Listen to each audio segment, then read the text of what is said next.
Hello everyone, welcome to Cinema Review, the review of K-pop Demon Hunter directed by Chris and Maggie Khan. ఈ movie duration వచ్చి 1 hour 39 minutes ఉంటుంది. ఈ movie ఒక Korean animation movie. ఈ మూవీలో adult content ఏం లేదు, తెలుగులో కూడా అవైలబుల్గా ఉంది. ఇంకా మూవీ ఎలా ఉందంటే నాకైతే నచ్చింది మూవీ. బేసిక్ స్టోరీ లైన్ ఏంటంటే వరల్డ్లో ఒక K-pop గ్రూపు ప్రజల్ని కాపాడుతూ ఉంటారు డీమెన్స్ నుంచి.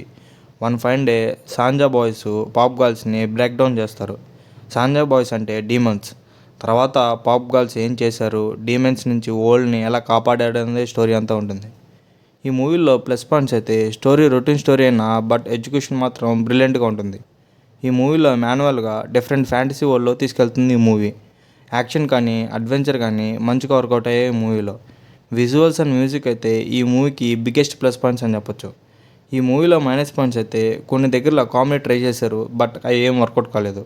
ఈ మూవీ స్టార్టింగ్ మంచిగా స్టార్ట్ అయినా బట్ మిడిల్ ఆఫ్ ద టైంకి స్లో నరేషన్ ఉంటుంది మూవీ అంతా. మీరు ఒకసారి ట్రై చేస్తారంటే it's streaming on Netflix. Thank you for watching.